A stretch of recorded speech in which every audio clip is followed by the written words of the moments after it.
स्वागत है आपका Sahil ji, comic story pulp girl talk show में। शुक्रिया, थैंक यू सो मच। जी, ये टॉक शो हम लोग करते हैं comics, books, novels, film, entertainment से related, basically popular culture, popular print culture से रिलेटेड क्रिएटिव्स को हम लोग गेस्ट के तौर पे बुलाते हैं और उनसे बात करते हैं, उनके क्रिएटिव प्रोसेस के बारे में बात कर, क्रिएटिव जो वर्क्स हैं उनके बारे में बात करते हैं और उनके विजन के बारे में बात करते हैं। तो आपका स्वागत है Sahil ji. Thank you so much for calling me, I am honoured, thank you. जी जी, मुझे भी अच्छा लग रहा है आपसे बात करके। आई थिंक आपको मैं 2019 या 18 या इसी करीब से देख रहा हूँ, कोरोना से पहले से। आपने अपना कॉमिक्स का चालू किया था, तो तब से नोटिस करना, एक न्यूज में आने लगे थे आप। और आपका जो अश्वत्थामा वाला कॉमिक्स है, वो हमने अनाउंसमेंट वगैरह देखा, बट काफी डिले हुआ काफी। और उसके बाद मेरे ख्याल से करीब 1 या 1.5 साल बाद वो रिलीज हुआ। तो काफी एक आई थिंक डिफिकल्ट या फिर अप्स डाउन वाली आपकी जर्नी रही है, तो उस पर हम आएंगे। पर आपके बारे में मैं जानना चाहूंगा, और कि आपका बचपन, आपकी क्या हैबिट्स थी। ऐसा नहीं कि सिर्फ कॉमिक्स के बारे में, कुछ भी हैबिट जो आपको इंटरेस्ट करता था बचपन में। खेल कूद हो सकता है, फिल्म हो सकते हैं, बुक्स हो सकते हैं, नॉवेल्स हो सकते हैं, कुछ भी जो आपको अ, उस समय अट्रैक्ट करता था और आप उसमें इन्वॉल्व थे। उसके बाद फिर टीनेजर में आपका क्या रहा, आगे फिर क्या रहा। एक आई थिंक एक करियर होता है, और ये जो कॉमिक्स वाला है, ये कैसे कनेक्ट हुआ, रिकनेक्ट हुआ, या फिर शुरू से था। तो ये एक आप डिटेल में बताएं तो बड़ा अच्छा लगेगा। मैं पैदा कुल्लू में हूँ। तो मेरे पैदा होने के थोड़े टाइम बाद ही मेरे मम्मा की ट्रांसफर हो गई थी, वो गवर्नमेंट जॉब में थे, अब रिटायर्ड है हेल्थ डिपार्टमेंट में। सो हम लोग परवाणू आ गए। परवाणू एक बहुत ही छोटा सा जगह है हिमाचल में, जो बॉर्डर कालका और परवाणू का बॉर्डर, हरियाणा और हिमाचल का बॉर्डर है, जहाँ से आप शिमला की तरफ जाते हो। परवाणू एक छोटी सी जगह है। और वहाँ पे हम मतलब एजुकेशन, पहले तो 10th तक तो मेरी एजुकेशन वहीं पे हुई है। और खूब क्रिकेट खेला है, गड्ढे चलाए हैं। अगर आपको बताओ टायर को, तो गड्ढे बहुत चलाए हैं, कंचे बहुत खेले हैं। और वो माचिस की जो वो आते थे, गेम्स आते थे कलेक्ट करना, वो बहुत खेले हैं।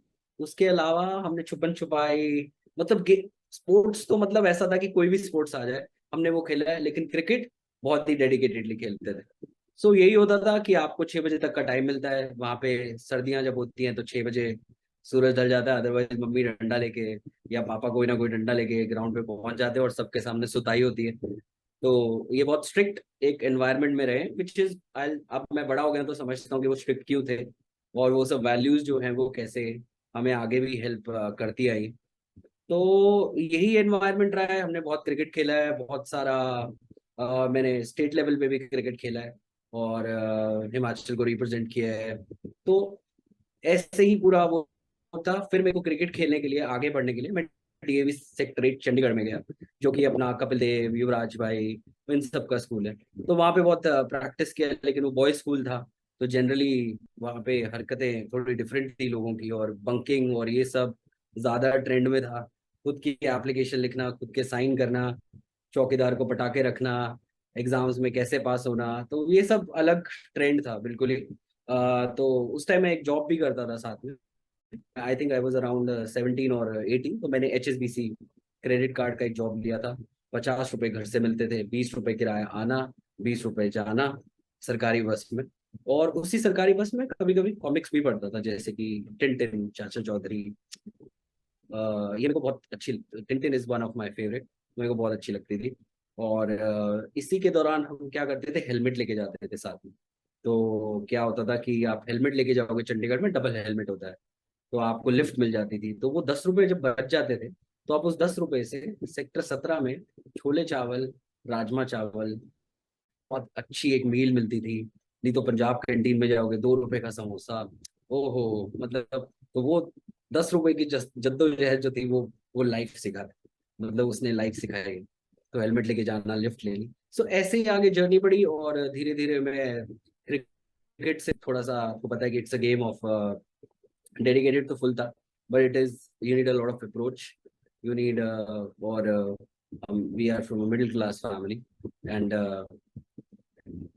we don't know the ways, we don't know the means, हमें तरीके नहीं बताते। तो आई थिंक मैं एक बार डिसहार्टेंड हो गया था, और फिर मैंने बोला कि मैं नहीं खेलूंगा। सो मैं कभी इसको रिग्रेट नहीं करता हूँ, और आज भी गली में क्रिकेट खेल लेता हूँ तो खुश हो जाता हूँ, तो इट डजंट इवन मैटर। तो उसके बाद सडनली मेरा एकदम से था कि मैं मुंबई जाऊंगा, I want to be a VJ, मेरे को वीजे बनना है, वीडियो जॉकी बनना है, मैं वीडियो जॉकी बनना चाहता हूँ। तो मैं घर पे बोला, मेरी जॉब ऑलरेडी बार्कलेज में लग गई थी नोएडा में, भैया के साथ रहता था, 12,000 मिलते थे तो राजा था, तो फुल अयाशी चलती थी कि 12,000 रुपये मिल रहे हैं, और it was a lot of money for me at that point of time.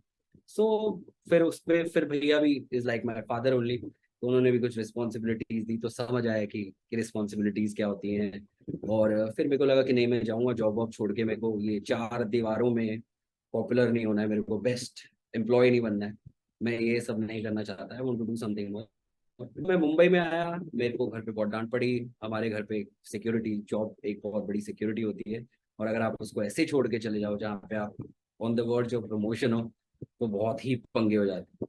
तो बहुत पंगे हुए, मैं आया यहाँ पे, मैंने इंटरव्यू दिया, पता लगा कि मैं ऑलरेडी एक इंटरव्यू में फेल हुआ था दिल्ली में, तो मैं इस कॉल सेंटर में इंटरव्यू नहीं दे सकता।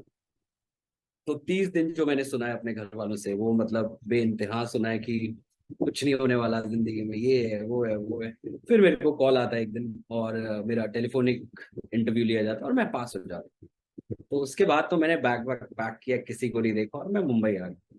तो मुंबई आए हुए मेरे को 10 साल हो गए। मैंने कॉल सेंटर से शुरू किया था हमारा, जो एक्चुअली मैं घर पे बताया नहीं कि मेरे को जो क्या बोलते हैं प्रोसेस मिला है, वो ऑस्ट्रेलियन प्रोसेस है, और ऑस्ट्रेलियन प्रोसेस एक ग्रेवयार्ड प्रोसेस है। आपको 3 बजे रिपोर्टिंग करना होता है, 12 बजे दोपहर में फ्री हो जाते हैं, सुबह 3 बजे से दोपहर 12 बजे। तो आप वही 1 1:30 बजे उठते हो, और ये सब था। तो इस कॉल सेंटर में आने के बाद बहुत सारी चीजें और पता लगी कि भाई ये तो पैसा तो कुछ भी नहीं है। पता लगा कि ये तो कुछ भी नहीं होता है, 15,000 क्या है, मतलब it is nothing in Bombay. तो फिर वही था कि हम ऑडिशंस भी देते थे, 12 बजे फ्री होता था, तो जो जो एनर्जी बची होती थी उसमें जाके ऑडिशन ऑडिशन देने, सब कुछ करना। मैंने कुछ होस्ट भी किए, रीबॉक वीबॉक के कुछ शोज भी होस्ट किए। कुछ वो रात को अगर आप देखते हो 12 बजे के बाद टीवी में आता है कि ये दवाई लगाएं, ये कपड़ा खरीदे, ये सब करें, तो वो भी मैंने किया, मेरे पास है भी वो, पड़े भी हैं। तो वो भी एक फन था, I just learned, and then suddenly it click to me कि यार आई थिंक बहुत टाइम की बात है कि मैंने ये वाली जॉब भी छोड़ दी थी, and I was not happy in life, और मैंने जॉब वॉब छोड़ दी, मैंने बोला कुछ कर लूंगा। तो मैंने रेडियो मिर्ची ने मेरे को पिक कर लिया, मैं रेडियो मिर्ची में थोड़ा टाइम के लिए ओपी जॉम आरजे भी बना, 5 मिनट का शो भी मिला। तो उससे क्या हुआ, I got a job in radio मिर्ची। लेकिन फिर भी सेटिस्फैक्शन बिल्कुल भी ऐसी थी कि यार नहीं, सेटिस्फैक्शन तो बिल्कुल नहीं है। तो वो भी जॉब छोड़ दी, और वो फिर से गालियां खाई। फिर मेरे को लगा, मतलब मैं अपना जीवन चलाने के लिए मैं शादियों में होस्ट करता था। अभी वो मैंने रिसेंटली 2 3 साल हो गए छोड़ दिया, since I have become a writer into. तो suddenly I wanted to know कि आई वांट टू राइट। मैंने अपनी पहली किताब लिखी मिस्टर मेगा बिलियनेयर, जो 2013 में आई थिंक रिलीज हुई थी। फिर उसके बाद मैंने प्रोड्यूसर्स डायरेक्टर्स को अप्रोच करना शुरू किया, एंडलेस मेल्स, एंडलेस कॉल्स। वो एक डायरेक्टरी आती, टेलीफोन डायरेक्टरी, 700 रुपए की मिलती थी उस टाइम। तो कैसे उसकी फोटो कॉपी करा के, किसी से लेके फोटो कॉपी करा के, उन लोगों को धनाधन फोन किए, कईयों से मिले, कईयों से जुड़े, और फिर एक से ऐसे जुड़े कि हमेशा के लिए जुड़ ही गए। आशीष मोहन जिन्होंने खिलाड़ी 786 वेलकम टू कराची बनाई है, उनके थ्रू मैं इस ऑफिस में आया, जिसमें मैं अभी एज अ क्रिएटिव एसोसिएट हूँ। वकाओ film we are producing, oh my god 2 double XL जा चुकी है, डिप्लोमेट आएगी जॉन इब्राहिम की, और एक हमारी फिल्म है जो मैं भी जिसमें part 2 as a writer. So I slowly and steadily reached where I should be. लेकिन अब इससे आगे जाना है। कॉमिक्स एक ऐसा चीज था कि हमारे बॉलीवुड में सुपरफिशियल चीजें कोई हाथ नहीं डालता। अगर आप देखोगे तो कुछ, क्योंकि बजट्स का कंस्ट्रेंट्स है, एक बजट पे फिल्म बनती है, एक बजट पे एक प्रोजेक्ट बनता है, एक प्रोजेक्ट बिकता है, एक प्रोजेक्ट का प्रॉफिट आता है, उससे नेक्स्ट फिल्म बनती है। तो आई हैड दिस आइडिया कि यार जो मेरे अंदर कहानी है, जो मेरी सुपरफिशियल कहानी है, या जो मेरी कहानी है, जब तक वो नहीं बन रही है, why don't I converted into comics, because I always red comics. वो एक आपका छोटा सा पार्ट होता है लाइफ का, जहाँ पे आप रियलाइज करते हो हाँ यार ये तो मैं करता था, मतलब ये मैं कर सकता हूँ। सो आई वेंचर्ड इनटू कॉमिक्स। मैंने लेट गुलशन राय जी से फोन किया, उनसे मुलाकात की। वो बहुत ही हम्बल थे कि वो मुझसे मिलने आए। ही was not well, he was suffering with cancer, तो फिर भी मिलने आते थे। आई स्टिल रिमेम्बर कि कैसे हमें उनको पेमेंट उठा के क्रॉस कराना पड़ता था, because he was not able to. But वो एनर्जी उस उनके अंदर, मतलब लाजवाब एनर्जी। ही वाज लाइक कि करो, मतलब बहुत ही अच्छी बात है। He love the idea of professor Ashwatthama. उन्होंने कहानी सुनी, उसके बाद वो मुझसे मिलने आए। उन्होंने बोला कि ठीक है, मैं पब्लिश तो करूंगा, बट ये रिसोर्सेज जो मैं दे सकता हूँ और ये है जो मैं नहीं दे पाऊँ। हमने शुरू किया, सब कुछ हुआ। मैंने एक फिलीपींस का आर्टिस्ट पकड़ा, Marco Mikal, because I wanted that style. मेरे को वो स्टाइल चाहिए था। वो तो आई आई कुछ चीजें थी जो क्रिएटिवली सही नहीं बैठ रही थी। जैसे कि आई मेरे को बिल्कुल न्यू था, मुझे नहीं पता था कि एक स्पीच बबल भी कितना इंपॉर्टेंट होता है। मेरे को ये नहीं कि कैसे डिजाइनिंग होती है कॉमिक की, हाउ इंपॉर्टेंट इस कितने पेजेस होने चाहिए, वो 8:8 का रेशियो। तो ये सब चीजें बिल्कुल मैं नया था, जिसमें गुलशन जी ने मेरे को बहुत हेल्प किया। हाउएवर वो फिजिकली नहीं थे, लेकिन वो हमेशा प्रेजेंट रहते थे रिसोर्सेज देने में। लेकिन कैसे भी करके मेरी बात नहीं बनी, and it was I think 2022, 2022, yes, अभी पिछले साल की बात है। तो राइट ऑर्डर ने मेरे को मई में फोन किया, मई 4 2022, और बोला तो कंटेंट तो बहुत ही अमेजिंग है, तो कैसे हम इस पे कोलैबोरेट कर सकते हैं। तो कोलैबोरेशन का मेरे को पता नहीं था कि what are they talking about. तो आईपी शेयरिंग और ये सब की बात हो रही थी, बट दे सेड कि नहीं, आईपी हम शेयर नहीं करेंगे। वी जस्ट वांट कि we will take care of marketing, publishing and printing for you, and we will take the revenues, half will divide the revenues into this ratio. और कुछ contracts हुए जो मुझे लगा कि यार ये सही है, मतलब थोड़े चेंजेस हुए कॉन्ट्रैक्ट्स में, and I think at the end of the day I was the one who was benefiting, and they said the author should benefit. And then the journey started. They gave me the team. However, the first comic was the same. It was that I was not getting any funds for, मुझे funds नहीं मिल रहे थे कि मैं उसको recreate कर पाऊँ या मैं उसकी सब चीज़ों में चेंज कर पाऊँ। लेकिन फिर भी मैंने हिंदी में, मैंने विकास माहेश्वरी हैं अपने, like he help me a lot, बहुत अच्छे से उन्होंने किया। और आई थिंक हिंदी एडिशन एक परफेक्ट एडिशन है फर्स्ट पार्ट का। इंग्लिश में फिर भी आपको स्पीच बबल्स में प्रॉब्लम मिल सकता है, but all in all content ने, आई थिंक कंटेंट ने जो उसका कहानी थी, आई थिंक उसने बहुत ही हवा पकड़ी और बहुत अच्छी सेल शुरू हो गई। और फिर उसके बाद राइट ऑर्डर ने इसको डिस्ट्रीब्यूट करना भी शुरू किया on the eastern parts and south में। कॉमिक्स नहीं जा रही थी हमारे यहाँ से, तो राइट ऑर्डर ने वो सब शुरू किया और सेल्स बहुत अच्छी आने लगी। तो मुझे सेकंड पार्ट का सैंक्शन मिल गया।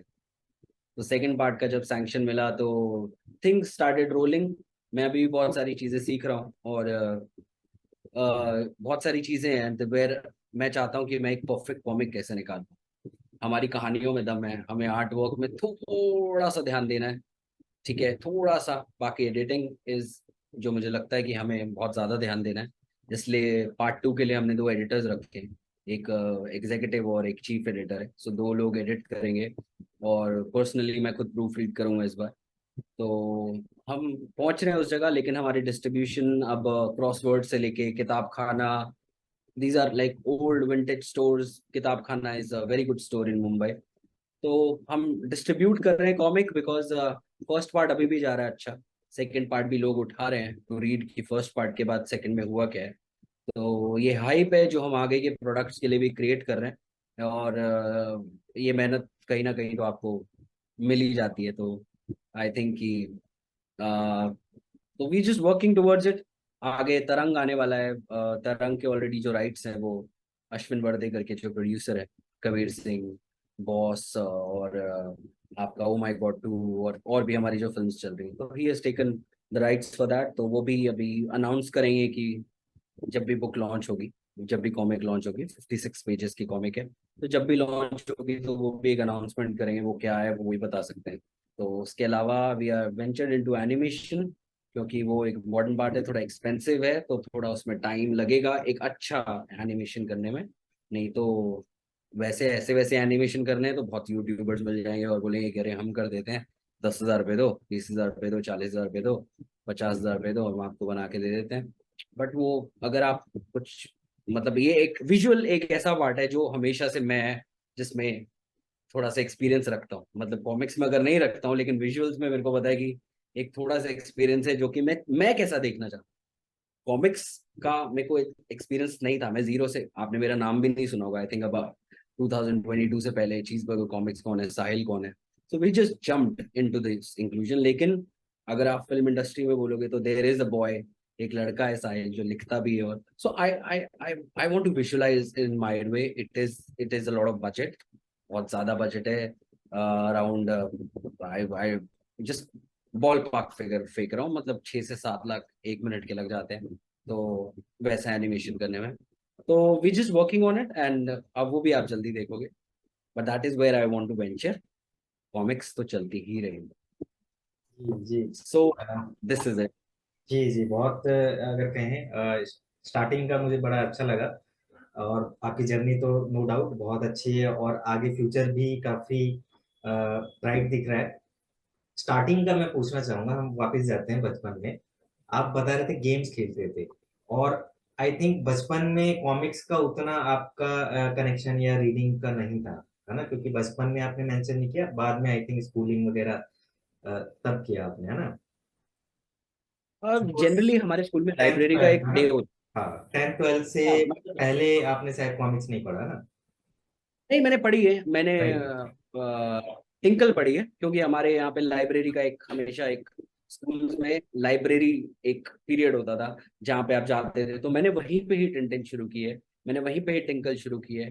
तो ये सब जो बुक्स थी, मतलब बुक्स, मुझे ऐसा नहीं था कि अरे यार मेरे को ये किताब पढ़नी है और इस आदमी के बारे में जानना है, ये मेरा बाद में हुआ आफ्टर 10th।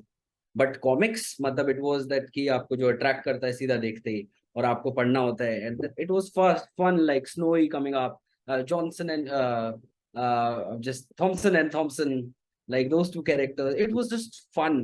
सो वो लाइब्रेरी पीरियड में हम पढ़ते थे, कभी कभी बोरो भी करके लेके जाते थे, और तो ये सब किया है, मतलब 5th क्लास 4th क्लास, जब से थोड़ा सा होश आया कि अरे स्पोर्ट्स से बाहर भी दुनिया है, कि खेलना ही दिमाग में रहता था हमेशा, तो थोड़ा बहुत पढ़ा होगा डेफिनेटली। जी। तो आपने खेल के बारे में बताया, माचिस वाले खेल और दूसरे खेल, तो वो थोड़ा डिटेल में बताइए, कैसे खेलते थे दोस्तों के साथ, कहाँ खेलते थे? कंचे तो हम हमारा एक एरिया होता था, हमें फ्लैट एरिया चाहिए होता था कंचों के लिए, ताकि हम उसमें वो गोल बना सके, हम उसको गुत्ती बोलते थे, हमारे यहाँ पे एक वर्ड था गुत्ती, और उसमें बहुत सारा गेम्स थी कि रानी होती थी, उसको मारेंगे तो सब कंचे मिल जाएंगे, या 1-on-1 बैटल चलते थे कि कौन किसको मारेगा, उसके कंचे उसके हो जाएंगे, 16-16 कंचे वाली गेम होती थी, बहुत सारे और डिफरेंट कंचों का तो ऐसा होता था। जो माचिस का खेल था, तो माचिस के जो पीछे के जो आज भी वो आते हैं, जो एड्स आती है, शिप आती है, ये सब आता है, तो वो गेम्स होती थी कि एक के ऊपर एक, जैसे आप ताश रखते हो, जिसका मैच हो गया वो पूरी ले लेता था। तो ये एक वो रहता था कि आप रेयर रेयर माचिसों के वो ढूंढते थे कि किसी को मिले ना, क्योंकि अगर वो आया, फिर उसके बाद आई थिंक और रही बात गड्ढे, तो हम पुराने जो टायर पंचर वाले होते थे उनसे कुछ सेटिंग वेटिंग करके, हमारे अपने पास पड़ोस में थे तो चलता था सब, तो हमने बोला प्लीज यार एक गड्ढा दे दो, और हम फिर डंडे, बैम्बूज जो हमारे वहाँ पे बहुत लगते हैं, तो हम बैम्बूज तोड़ के लाते थे, क्योंकि लोहड़ी में भी हम लोग लकड़ियां लेने जाते थे, क्योंकि लोहड़ी मांगनी होती थी लोगों से, तो वो भी एक अलग फेस्टिवल था। तो गड्ढों से पूरे दिन गड्ढे घुमाते थे पागलों की तरह, गड्ढे घूम रहे, रेस लगा रहे हैं पागल, मतलब कोई जीवन में कोई मतलब कोई लेना देना नहीं है। और अगर आपने सुना होगा तो रेडी पे वो बेरिंग्स लगाते थे, वो बेरिंग वाली रेडीज पता है आपको, जो फ्लैट एकदम होते थे और उसमें 4 टायर लगते थे नीचे, और वो हमारे तो पहाड़ है, तो वो ऊपर से आना, और बिना एक हैंडल लगता था उसके ऊपर, जो कि ऐसा अनस्टेबल हैंडल होता था कि अगर आप बहुत तेज में आ रहे हो तो कोई ब्रेक ब्रेक नहीं लगने वाली, तो उसको बैठ के उसके ऊपर रेडियो पे बनाते थे, स्पेशल रेडियां बनती थी, सेशन होते थे स्कूल के बाद कि रेडियां बनाएंगे। पढ़ता मैं कॉन्वेंट में था मेरे, लेकिन आसपास वाले सब गवर्नमेंट स्कूल वाले थे, तो वो अलग एक फ्यूजन था मेरी लाइफ में जो चल रहा था। तो उसके अलावा क्रिकेट तो हम खेलते ही थे, कि क्रिकेट की बॉल एक्सपेंसिव, 12 रुपए की बॉल होती थी यार, मतलब बहुत, 12 रुपए कौन कहाँ से लाएगा आदमी, 12 रुपए। तो ये सब एक चीजें थी, और उसके अलावा छुपन छुपाई हमने बहुत खेली है, और बहुत छुपन छुपाई हो गई, आई थिंक छुपन छुपाई was the main that we used to play, और ये गड्ढे बहुत चलाए पागलों की तरह, वो ऊपर से लेके नीचे तक, और साइकिल्स वर पिट्ठूग्राम वेरी वगैरह हुआ करते थे, पिट्ठूग्राम एक होता था पत्थर ग्राम, पे, यस है यस। ना? सॉक्स की बॉल बनाते थे, जुराब की बॉल बना के हाँ, आप वो पिट्ठू ग्राम खेलते थे, और कुछ कुछ तो इतनी लट्टू हार्ड होती थी वगैरह, आप लट्टू सूझ जाते लट्टू वगैरह चलाए होंगे आई थिंक, थे। है ना? नहीं, नॉट नॉट वो सब नहीं, लट्टू वगैरह तो नहीं चलाए हैं। लेकिन कंचे और ये ताश और ये WWE के कार्ड्स आते थे, तो वो भी बहुत ही एक्सपेंसिव मैटर होता था उस टाइम। साइकिल्स तो चलो आप भूल ही जाओ, जिसके पास साइकिल होती थी वो तो अलग लेवल के वो राजा राजा होते थे। तो मेरे, वो राजा होता था। तो हम उतने बड़े नहीं थे, तो मेरे दोस्त की वेल्डिंग की दुकान थी, तो हमने साइकिल सोचा खुद की साइकिल बनाएंगे। तो मेरा एक दोस्त कबाड़ी था, तो बोला कि कबाड़ में मिल जाएगा, तो कोई प्रॉब्लम नहीं है। तो कैसे करके उसके पास एक गलती से एक टूटी हुई साइकिल आ गई, तो हमने उसको वेल्डर से सब कुछ करवाया वरवाया, सब कुछ करवाया, वो कभी नहीं चली, वो कभी जिंदगी में साइकिल चली नहीं। But it was lot of fun. पापा का भी स्कूटर चोरी करके चलाना, वो एक अलग फन होता था। गिर जाए तो उसमें डेंट आ जाए तो उस डेंट को कैसे कवर अप करना, वो एक अलग फन था। So these were the things that we did. आंटियों से मिन्नतें करना, आंटी बॉल वापस दे दो, शीशा नहीं तोड़ेंगे, प्लीज दे दो, अगली बार नहीं तोड़ेंगे, और फिर से उनका शीशा तोड़ना, ये सब अलग चीजें थी। एक रोज एक सीन तो रोज होता था कि किसी एक की मम्मी किसी एक को पिटता हुआ जाता था वो पूरे रोड से, और हम हंस रहे होते थे पीछे। There were many so many events that happened like this. पागल कुत्ते आ जाते थे गली सोसाइटी में, तो वो पागल कुत्तों का कहर, वो एक पूरा डिटेक्टिवनेस करना कि अरे भाई वो कुत्ता कहाँ है, आज कहाँ होगा, तो वो सब खेलना उस हिसाब से। कुछ लोग हंटिंग पे जाते थे, बड़े लोग जो हमसे बड़े थे, कि आज हम उसको हंट करेंगे और ये सब। तो it was a very, Himachal में और बिल्कुल ही एकदम अच्छी लाइफ थी। बस यही था कि डर रहता था कि भाई गर्मियों में 8 बजे घर, और सर्दियों में 6 बजे घर, नहीं तो ऐसी सुताई होगी कि वो पूरा रोड से सुताई करते हुए लेके जाते। और एम्बेरसमेंट एक लेवल अलग लेवल होता था, और अगर आपके स्कूल की लड़की वड़की वहां पे रहती हो आसपास, तो भाई नेक्स्ट डे तो आपको क्या एम्बेरसमेंट होती है। तो था मैं कॉन्वेंट का, लेकिन I was surrounded with people from government school and all, और मेरी कॉन्वेंट वालों से ऐसे कभी दोस्ती हुई नहीं, बिकॉज वो डिफरेंट एक अलग वो था। But I always love these people who are full of life. तो ये बहुत किया है। बहुत बहुत मतलब बेसिकली, और आपका डेट ऑफ बर्थ कब का है? 90s 80s? I think 80s का होगा, यस, है ना? 90s 90s। 90s का एग्जैक्ट कितना है आपका? तो उससे अंदाजा मिल जाएगा कि आप कब के। 90, अच्छा, 1990 का। 90। 90, यस। अच्छा हाँ, मतलब ज्यादा एक है, रिसेंट भी नहीं। आपने देखा होगा ऑब्वियसली, वो जो 90s का एक पूरा माहौल था। मैं 86 का बॉर्न हूँ, तो मैंने देखा हुआ है, मैं भी मतलब वही रिलेट कर पा रहा हूँ आप जो बात कर रहे हैं। अरे वो अ, जो गेम्स हैं, अलग अलग गेम्स जो जो आपने बोले वो सारे आई थिंक मैंने भी खेले हुए हैं। हम लोग, और वो जो माचिस वाला था, आई थिंक माचिस वाला जनरली इतना रेगुलरली नहीं आता जी है हमारे भारत में। मुझे बड़ा मतलब वो एक अलग जी। गेम लगता था कि माचिस फेंक दी जाती थी, उसको फिर इकट्ठे करते थे, और ऐसा नहीं कि घर से ही क्योंकि एक माचिस तो महीने भर चलेगी, तो हम जगह जगह जहां मिल जाए माचिस इकट्ठा किया सब, मतलब एक आई थिंक सीजन होता बिल्कुल सही। है ना, एक सीजन करेक्ट होता था गेम का। और करेक्ट। ये भी शायद आप भी रिलेट कर पाओगे कि गर्मी में एक सीजन चलेगा, एक हफ्ता 2 हफ्ता या महीना भर ये गेम खेलेंगे, उसके बाद फिर वो पीछे हो जाएगा, फिर दूसरा गेम खेलेंगे। इस तरीके से मतलब वो राउंड चलते थे गेम्स के। लट्टू का आ गया, फिर कंचे का आ गया। I totally agree. वो एक मतलब पूरा साल आई थिंक अनलिमिटेड गेम्स, नए गेम्स इंट्रोड्यूस होते थे जो हमने नहीं खेले कभी, क्योंकि स्कूल, आई थिंक स्कूल जो है वो सिर्फ पढ़ाई का नहीं था।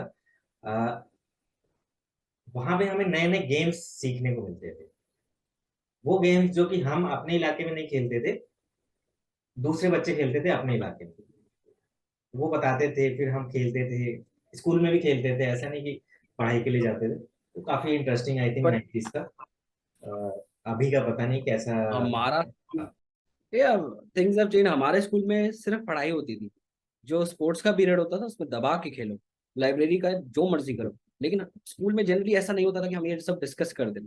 School was more of a public convent type of schools, and उसमें बड़े ही सभ्यता से आप एकदम तरीके से, और घर आके आप एकदम हुलीगन कि जो करना है, 1 रुपए के 16 कंचे खरीदूंगा आज, ये टारगेट होता था शाम के टाइम पे कि आज जी सो जी 1 रुपए के जी। 16 कंचे खरीद के आऊं। हाँ, और उसमें तो आई थिंक टारगेट ये होता था, पैसे का इशू ऐसा नहीं कि पैसे कम थे, बट हमको कम मिलते थे। आई थिंक मुझे जो लगता है पेरेंट्स नहीं देते थे ज्यादा कि बिगड़ जाएगा, तो जो पैसे मिलते थे उसको कंचे खरीदे, अब उसको मल्टीप्लाई करना, खेलना है और जीतना है।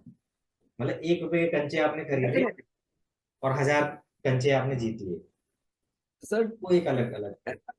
ऐसा डब्बा भरा होता था मेरे पास, और जी। मेरी मम्मी उसको हर टाइम फेंकती थी, गालियां देते थे हाँ, कि वो तो खबरदार अलग अगर फिर है से। वो। एक कहें जो एक होता है ना, जीत के हम लाते थे और वो फिर दोबारा से मेहनत करनी पड़ती थी। आई थिंक बहुत सारे ऐसे गेम्स थे जिसमें ऐसा होता ही होता था। लट्टू में भी जी होता था, कई बार लट्टू खेलने लगो तो सारे लट्टू, मतलब घर वाले परेशान किया, रही तो खेल रहा है 24 घंटे, तो उसको फेंक देते थे, लट्टू फेंक देते थे। तो ये आई थिंक वो एक टाइम था, एक टाइम था जब पेरेंट्स जो हैं वो, और आई थिंक हम भी as a parent obviously guide करते हैं या चीजों को स्ट्रिक्टली लेते हैं। और जी 90s लेकिन एक मेरे ख्याल से टाइम था जब पेरेंट्स काफी, आई थिंक, उनको पता था क्या करना है। मुझे ये लगता है कि उनको पता था कि क्या करना है, तो वो जानते थे, तो वो एक अलग पीरियड था। और इसमें आई थिंक ये जो गेम्स वगैरह खेलना और ये सब, जैसे आपने बताया कि कॉन्वेंट स्कूल में ऐसा नहीं होता, मैं गवर्नमेंट स्कूल में पढ़ा हूँ, और हमारे स्कूल में होता था जैसे कि टीचर नहीं आया, 10 मिनट 15 मिनट लेट है, उसमें ही हम कोई ना कोई गेम चालू कर देते थे, कुछ खेलने लग ओ गए। स्कूल में आपके पेड़ होते थे, पेड़ पे चढ़ गए, टीचर आए तुरंत, मतलब सारे के सारे ऐसा होता था ना जैसे बंदर होते हैं, पूरी की पूरी क्लास पेड़ पे। जी जी स्कूल का जो क्या बोलते हैं, बिल्डिंग होता था वो, छप्पर वाले होते थे वहां पे, उस पे चढ़ जाते थे, मतलब कुछ भी चल रहा था वहां पे। काफी अच्छा आई थिंक। कॉमिक्स वाला आई थिंक उसमें रहता था। आपका मैं थोड़ा सा और पूछना चाहूंगा कॉमिक्स से रिलेटेड। हालांकि गेम्स का आपने बताया कि आप काफी गेम्स वगैरह में ज्यादा इन्वॉल्व थे, कॉमिक्स का कैसे शुरू हुआ आपका, क्या क्या कॉमिक्स मिलती थी, कौन कौन पढ़ता था? एक और उसमें मैं पूछना चाहूंगा कि बॉयज तो पढ़ते ही थे, वो थोड़ा सा मेरे ख्याल से एक नॉर्मल होता है, गर्ल्स हैं वो पढ़ती थी कि नहीं पढ़ती थी कॉमिक्स, अगर पढ़ती थी तो उनके क्या चॉइसेस थे? क्योंकि जनरली हम लोग बात नहीं करते हैं कि गर्ल्स क्या पढ़ रहे हैं, उनके क्या चॉइसेस हैं। तो हमारे बचपन में हमने खुद भी देखा हुआ है कि हाँ गर्ल्स पढ़ते थे, बट बहुत ज्यादा नहीं पढ़ते थे, बट हाँ करेक्ट। एटलीस्ट आई थिंक हमको मेंशन करना चाहिए। तो थोड़ा सा बचपन का बताइए, क्या एनवायरनमेंट था कॉमिक्स को लेके, बुक्स को लेके, मैगजीन, चिल्ड्रन मैगजीन्स या नॉवेल्स को लेके? तो हमारे यहाँ पे नेसेसरी होता था कि आपको एक किताब तो पढ़नी पड़नी है। मैंने आपको बोला लाइब्रेरी का पीरियड होता था, तो जनरली हमारे ये जो टिंकल था ये बहुत ही आता था। Archies was very famous, many girls used to read it, and Tintin was something that I love personally. उसके अलावा देवर मेनी स्टूडियस बच्चे थे जो बहुत सारे, वो लोग अलग किताबें सेक्शंस हिस्ट्री और ये सब बताते हैं। मेरे को भी हिस्ट्री अच्छा था, मैं कभी कभी हिस्ट्री उठा लेता था, बट जनरली मेरा हमेशा कॉमिक्स की तरफ भागता था कि ये कॉमिक्स तो पढ़नी है।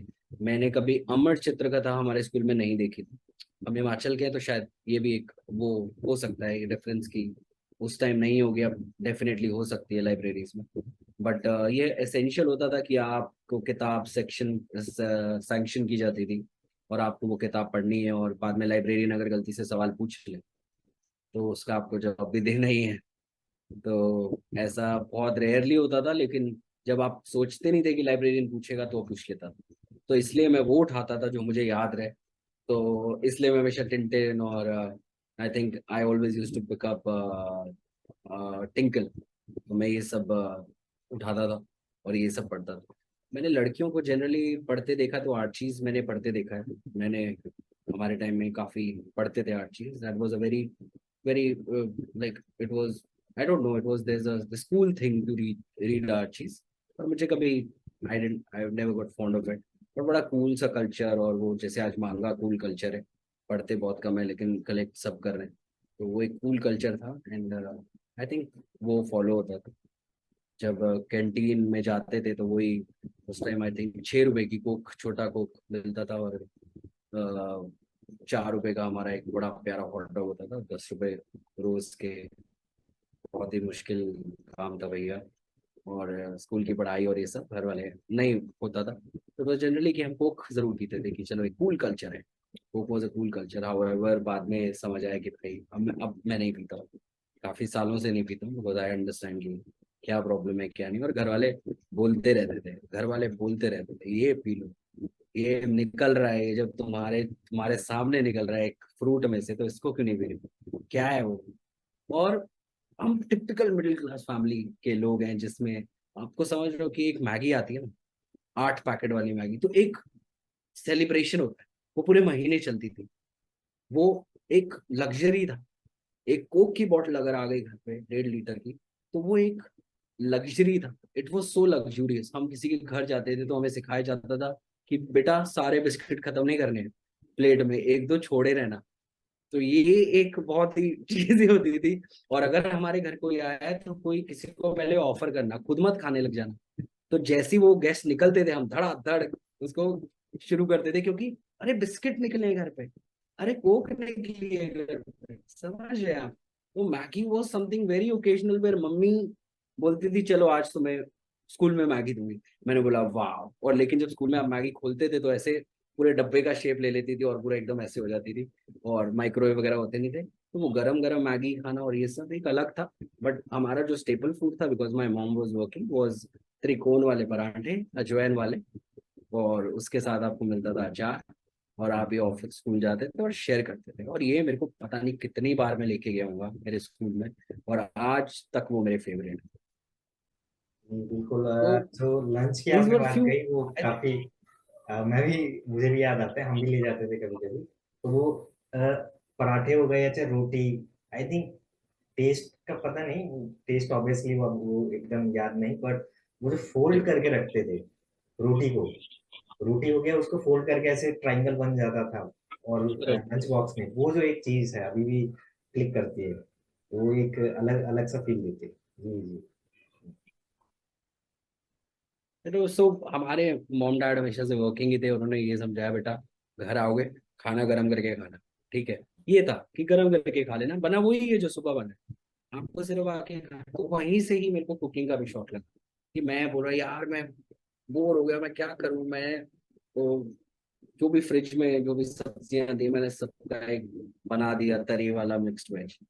So that was my first dish. I still remember. I I gave it to my dad. मैंने अपने पापा को दिया, पापा से यार तो अपनी मम्मी से अच्छा टेस्ट है तेरा, लेकिन पानी कौन डालता है इसमें। तो आज भी मेरे पापा घर पे कुछ बनता है तो मेरे को पास आके बोलते हैं कि यार तू तड़का मारेगा। तो वो एक था कि these are the things that we have learned through life. You call it, आप इसको लाइफ बोल सकते हो, आप इसको परिस्थितियां बोल सकते हो, बट फन ऐसा। जो भी पर्सनल प्रॉब्लम्स है वो मैं डिस्कस भी नहीं करना चाहूंगा, बिकॉज आई डोंट थिंक कि द पीपल जो इसको देख रहे हैं दे ओ एनीथिंग टू मी, या मैं उनको कुछ वो करता हूँ। तो आई थिंक मैं सिर्फ फन की बात करूंगा, मैं सब खुशी हंसी सब मस्ती की बात है। आम के सीजन आने, 5 रुपए के 20 आम मिलते थे, इतने इतने छोटे छोटे हमारे यहाँ पे ग्राउंड के पास।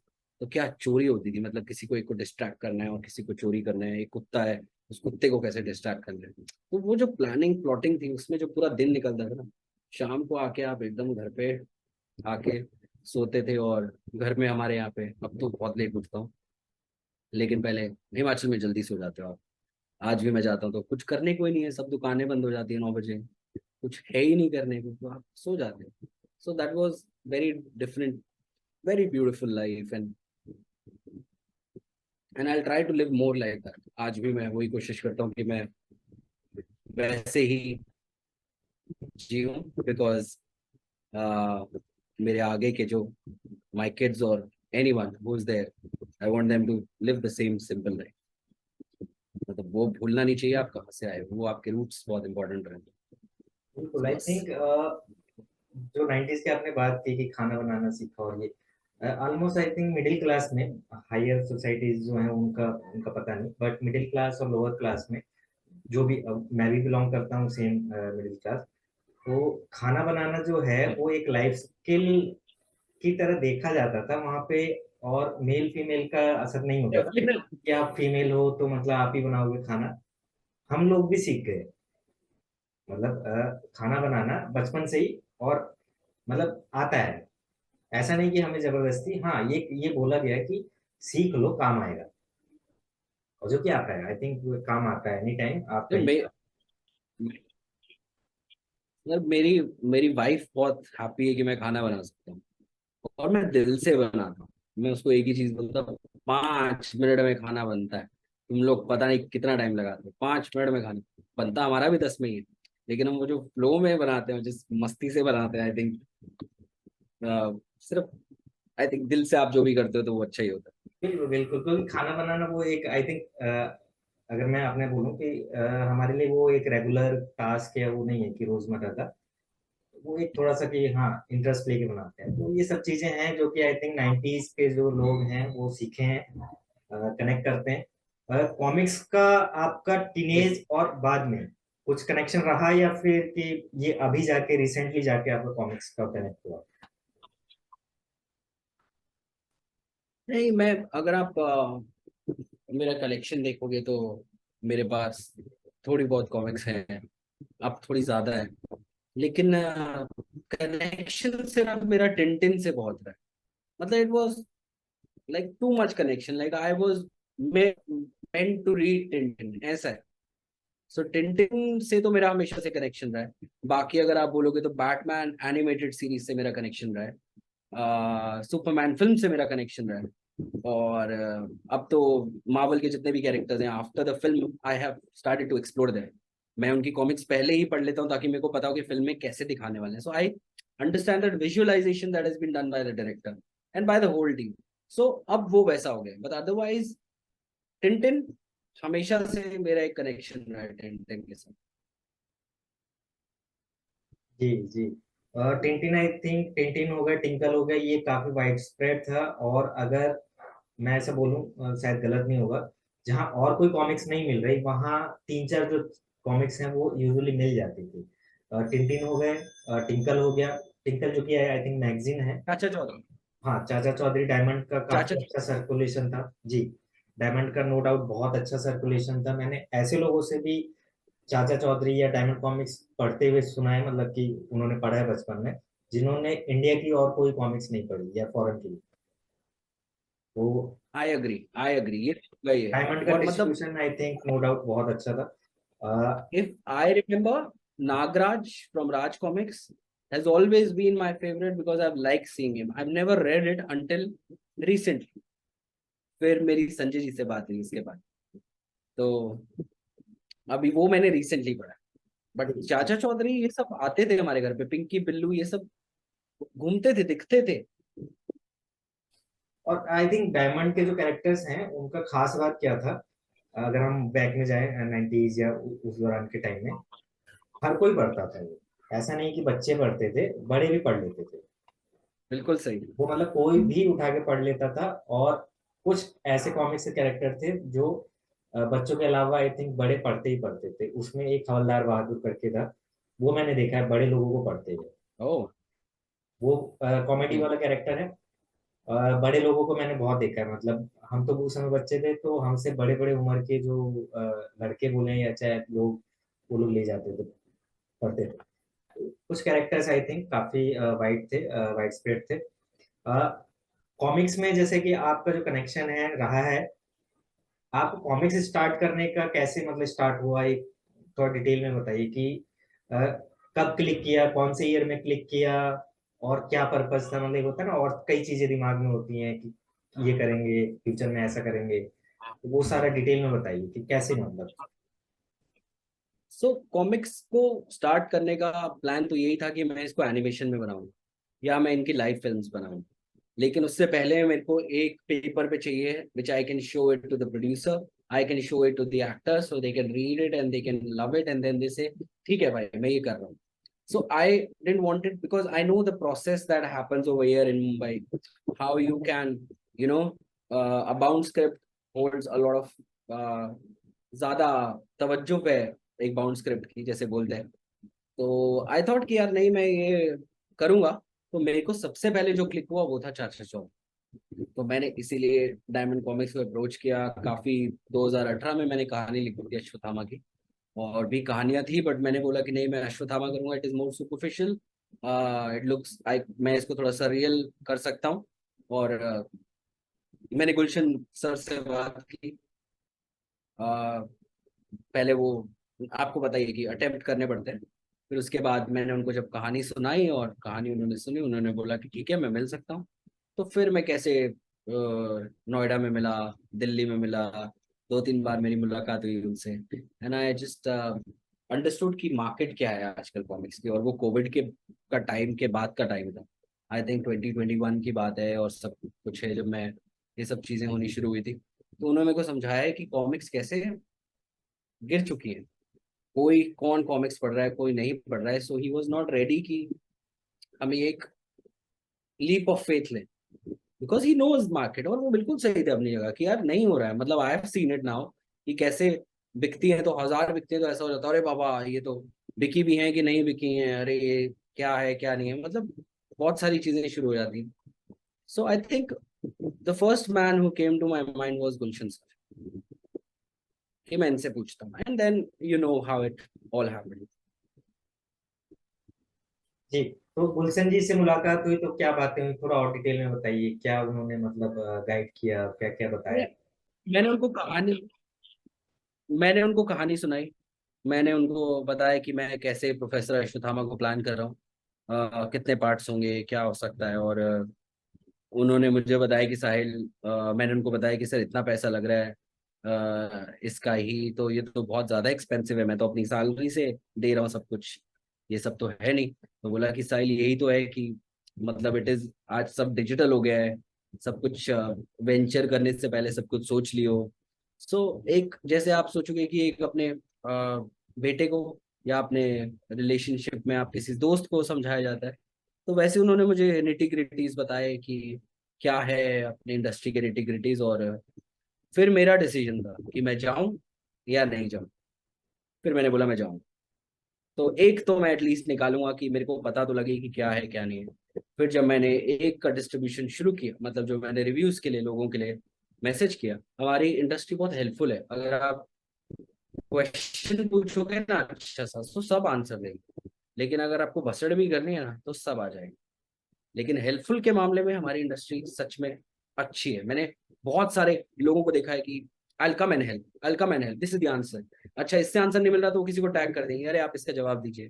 तो ये एक सबसे बेस्ट पार्ट है हमारी ये कम्युनिटी जो आप फेसबुक पे देखते हो इस चीज की। फिर उसके बाद आगे बढ़ते गए, लोगों ने रिव्यू किया, लोगों ने मेरे को फीडबैक्स भेजे, ऑनेस्ट फीडबैक्स थे कि यार कहानी कहानी के लिए मेरे को सबने वाहवाही दी, कहानी के लिए सच में, मतलब मैं, आप फील कर सकते हो सच और झूठ आपके, इतना आपको पता लग जाता है कि कौन सच में हंस रहा है और कौन गलत में हंस रहा है।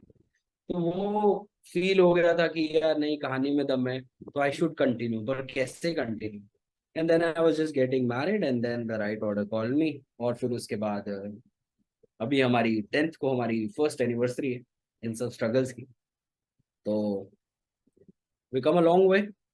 तो मैं इसीलिए हमेशा गुलशन जी को अपनी हर कॉमिक में मेंशन करूंगा, जब भी कोई कॉमिक बनेगी उनका नाम जरूर होगा। बिकॉज आई थिंक आप मैं I will never be able to take his name away from the comic जो भी मैं बनाता हूँ। He will always be a great person जिन्होंने मेरे को हेल्प किया। जब मैंने विड्रॉ भी करना चाहा तो मैंने उनसे बात की कि सर मैं विड्रॉ कर सकता हूँ क्या कॉमिक आपके साथ, डायमंड कॉमिक्स के साथ। तो उन्होंने बड़े प्यार से बोला तू करना, क्या प्रॉब्लम है बेटा, कर, देखो अपॉर्चुनिटी अच्छी मिल रही है ना, तू कर, क्या प्रॉब्लम है, कोई प्रॉब्लम नहीं। कोई और कोई हेल्प चाहिए होगी तो मेरे को बताइए। तो he was like very chilled out about it, he was very cool about it कि अरे जाओ ना, आगे बढ़ो ना लाइफ में। तो that was a very good thing about it. Gulshan ji ने आपको क्या क्या गाइड किया, मतलब क्या बताया इंडस्ट्री के बारे में, क्या क्या चीजें, थोड़ा डिटेल में अगर आप बता पाए, क्योंकि आप वो तो रहे नहीं है। तो उन्होंने एक, अगर कहें उनके जो विचार थे आपके थ्रू पता चले तो मेरे ख्याल से बड़ा अच्छा होगा। तो उन्होंने जो मेरे को जनरली, मैं आपको, मेरे को जो याद है मैं आपको बताता हूँ। जो उन्होंने मेरे को बोला था कि बेटा देख, कॉमिक्स का ना ये टाइम खत्म हो चुका है, मोबाइल्स और ये सब और एनिमेशन और टीवी ने सबको पकड़ लिया है। अब हर बच्चा पेपा पिग देखता है, अब हर आदमी के पास इतना टाइम नहीं, क्योंकि चीजें महंगी हो चुकी है।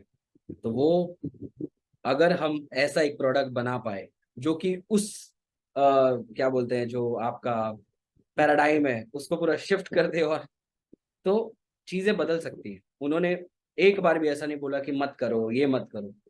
उन्होंने बोला कि देख, इतनी कॉपीज बिकनी है, टाइम लगेगा, वो भी बिकने में शायद टाइम लगेगा क्योंकि नया प्रोडक्ट है, और मार्केटिंग बहुत ही इंपॉर्टेंट चीज है। मैं खुद जाके बेचता था कॉमिक्स, मेरे को पता है कि मैं कैसे स्टेशंस पे जाके मेरे को कैसे बेचनी पड़ती थी चीजें। तो मैं उससे एक चीज तो समझा कि मुश्किल कुछ नहीं है। और अगर आप इस टाइम में, when the times are not the right time, इसमें अगर आप निकालते हो, बिकॉज आई सी कि आज भी डीसी अपनी कॉमिक्स निकालता है, इमेज कॉमिक्स अपनी कॉमिक्स निकालते हैं। वो क्यों निकालते हैं? क्योंकि उनका एक फैन बेस है जो कि उसको लेगा, उसको पढ़ेगा, नहीं पढ़ेगा बात की बात है, लेकिन उसको लेगा जरूर। सो अगर आप ऐसा प्रोडक्ट निकाल देते हो जो कि बाद में टीवी पे भी आ रहा है, जो कि विजुअलाइज होकर एनिमेशन में आ रहा है, तो I am sure you can achieve जो आपका स्टार्टिंग से था कि करना, तो इसको विजुअलाइज। तो मेरे को गुलशन जी ने समझाया कि अगर जा रहा है तो फुल पावर जा, हाफ माइंडेड मत जा। और डोंट, मतलब don't, if you are doing the business only, अगर तेरा कॉमिक का ही बिजनेस है, तब तो तू साथ के साथ कुछ और भी सोच ले, बिकॉज ये इतना प्रॉफिटेबल नहीं होने वाला। तो ये बहुत सारी चीजें थी, स्पेशली वो इंस्पायर करना आपको। वो, अगर एक इतने बड़े आदमी आपको बैठा के कॉफी पिलाते हैं और ये सब चीजें समझाते हैं, और वो बिल भी खुद पे करते हैं, because he has got that, वो जो मैं आपको बता रहा था, ये जो छोटी छोटी चीजें होती है बहुत ज्यादा इंपॉर्टेंट चीजें होती है इंसान के व्यवहार में। तो वो सब चीजें बहुत इंस्पिरेशनल थी, और मैंने बोला चलो जी देखते हैं क्या होगा। And then we started it, and अच्छा ही हुआ है। कुछ ऐसा है नहीं है, बट अभी हमें रिस्पॉन्सिबिलिटी ये आ गई है कि हमें प्रोडक्ट्स अच्छे निकालने हैं, बिकॉज हम चाहते हैं कि हम, अगर हमारी मार्केटिंग इतनी स्ट्रांग है, तो हमारा अगर कंटेंट गेम स्ट्रांग हो जाए, तो we can reach somewhere else. Content, कहानियां फुल है, कहानियों में हमने किसी को भी तक निराश नहीं किया। मतलब आई डोंट नो एक भी आदमी ऐसा, या एक दो तो आपको सब जगह मिलते ही है, sorry, but majority is always like the story. And I think where we have to achieve things is a complete project. जी जी जी बिल्कुल। So I think ये सब चीजें मैंने गुलशन जी से जी सीखी है। गुलशन जी के बारे में आपने कि उन्होंने क्या बोला, क्या गाइड किया, आई थिंक बहुत इम्पोर्टेंट है, क्योंकि उनका जो जर्नी है, उनका जो एक्सपीरियंस है, और उन्होंने जो बताया, आई थिंक वो गलत नहीं बताया है, क्योंकि उनका एक्सपीरियंस बोल रहा था और वो मार्केट में है, वो इस बिजनेस में है, उनको सारी जानकारी है। तो सिचुएशन है भी ऐसी।